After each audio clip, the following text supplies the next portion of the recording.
Today, we're diving into the craziest spell combinations for D&D 5th edition that will leave your enemies scratching their heads, or hopefully, face first in the dirt.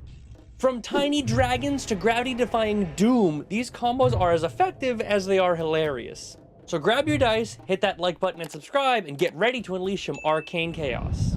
First up for today, we have a combo that I call the Barbed Whirlpool, which combines these spells Spike Growth and Maelstrom. This combination transforms the battlefield into an inescapable nightmare for your enemies. Spike Growth creates a 20-foot radius circle of spikes and thorns, creating difficult terrain. Anytime a creature moves within that area, they take 2d4 piercing damage for every 5 feet they move. Maelstrom, on the other hand, creates a 30-foot radius of swirling water, also creating difficult terrain. Any creature within that area must make a strength saving throw or take 66 bludgeoning damage and be pulled 10 feet towards the center of the Maelstrom. You can probably see where this is going. Being pulled 10 feet towards the center technically counts as movement, which means you're going to be taking 2d4 damage for every 5 feet traveled, totaling 4d4 damage. That's 66 bludgeoning damage from Maelstrom, as well as 44 piercing damage from Spike Growth, all in one turn. Sure, it's not necessarily wipe the board levels of damage, but it's pretty good. But that doesn't even consider that this is an area of effect combo, meaning you could technically double, triple, quadruple, or any level of that more depending upon however many enemies you catch within it. But let's go a little bit deeper.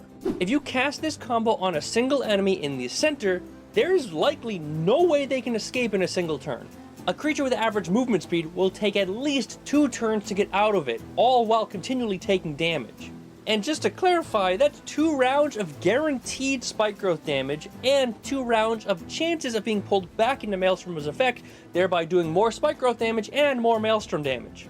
On top of that, while they're scrambling to escape, you and your party can just be raining down attacks and spells, dealing damage in their mad dash to escape. And if you really want to add insult to injury, you can combo this with other abilities like Thunder Wave or Eldritch Blast with Repelling Blast to push them further back into the Maelstrom, not only keeping them locked down in the combo, but also dealing more damage with the Spike Growth as well.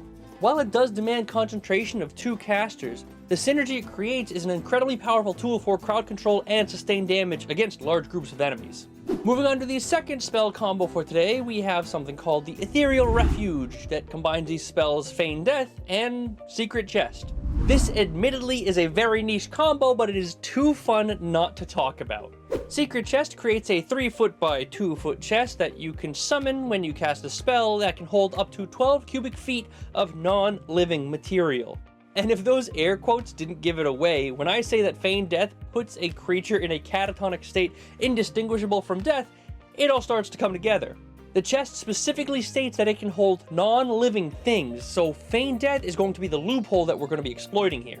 Feign Death specifically says the target appears dead to all outward inspection and to spells used to determine the target's status. So, translated into simple terms, that means while under the effects of Feign Death, the target is, for all intents and purposes, non-living, which is perfect for some ethically questionable arcane storage. And if that wasn't fun enough, all you need to technically summon the chest is a miniature replica of that chest. This replica is used as a material component to summon that specific chest, which technically could be handed off to someone else, meaning they technically could summon the chest with your very not dead but technically dead friend inside.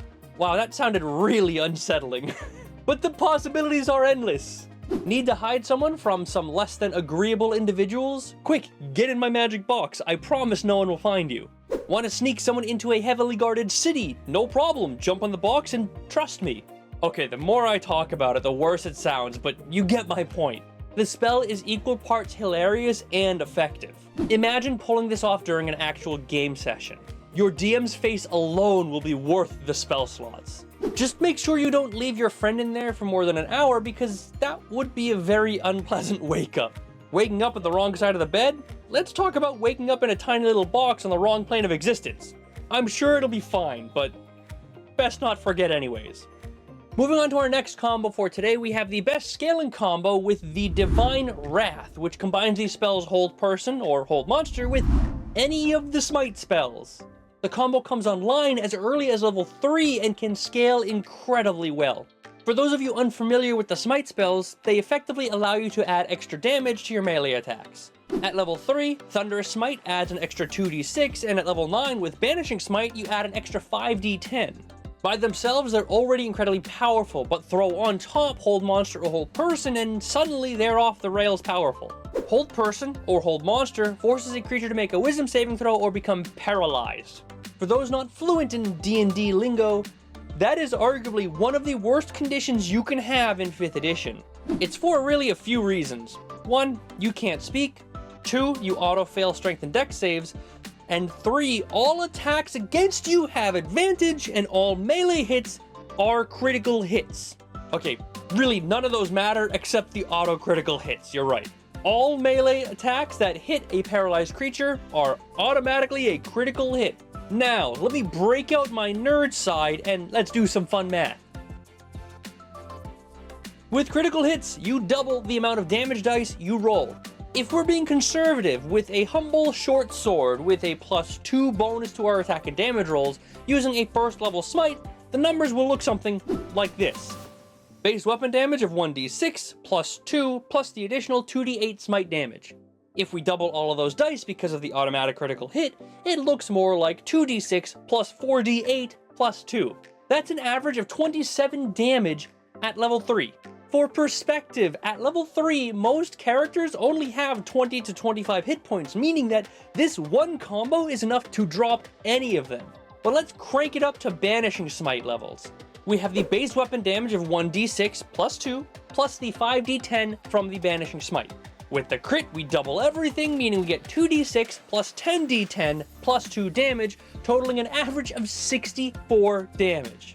The beauty of this combo is that it's available to multiple classes that have these smite spells, but if you want to truly break the damage ceiling, you'll want a paladin that will upcast their divine smite to 78 damage. Assuming we use the same math, that's 2d6 plus 7d8 plus 2, and then we double it, that's 2d6 plus 14d8 plus 2. You can figure out the math on your own for that one. This combo is literally a damage dealer's dream, and if you want to rain down some divine justice upon your enemies, then you probably want to talk to your group about the Divine Wrath combo. But next up for today, let's get these glasses off and talk about Baby Smaug, the combination using Find Familiar and Dragon's Breath. Find Familiar is hands down one of the most beloved spells in all of D&D. I mean, who doesn't love having a magical little buddy join you on your adventures? And not only that, but your little buddy is magical! Woo! They act independently, but they still obey your commands, and while they can't do much in combat, they're great for other things like gathering intel, sneaking around, and cool things like that. But what if your familiar could fight beside you in combat? Well, it can. By casting Dragon's Breath on your familiar, you can turn that creature into a mini dragon with a breath weapon that rivals a Dragonborn's natural ability. It gives them a 15-foot cone attack of your damage choice, being acid, cold, lightning, fire, or poison. Enemies caught within that cone must make a dexterity saving throw, taking 3d6 damage or half as much on a successful save.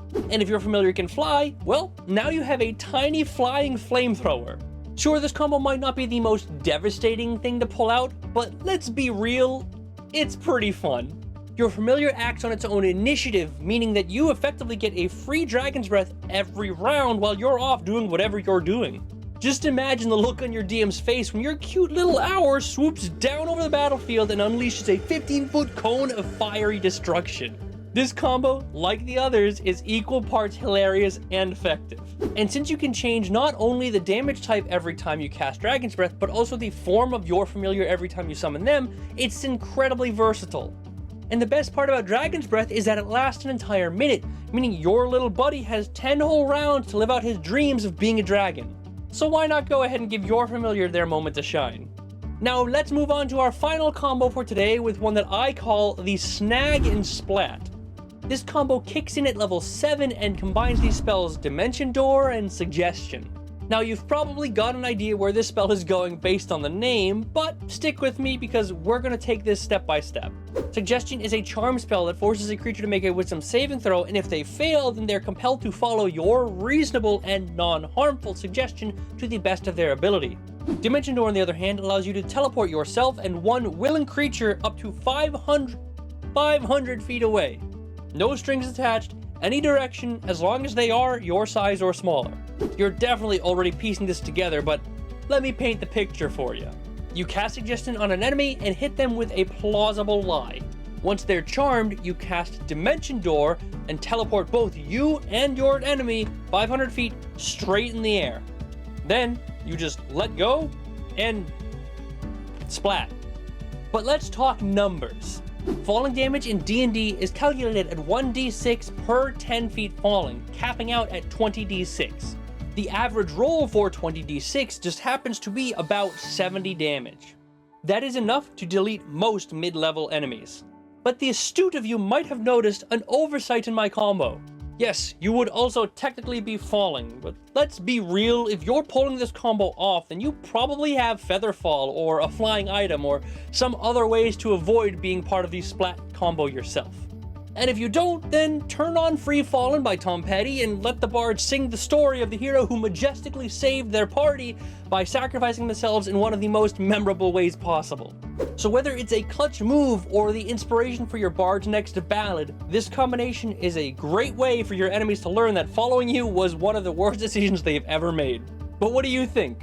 Are these 5 of the craziest combos you've ever heard in D&D 5th edition, or do you have anything crazier? Let me know in the comments below.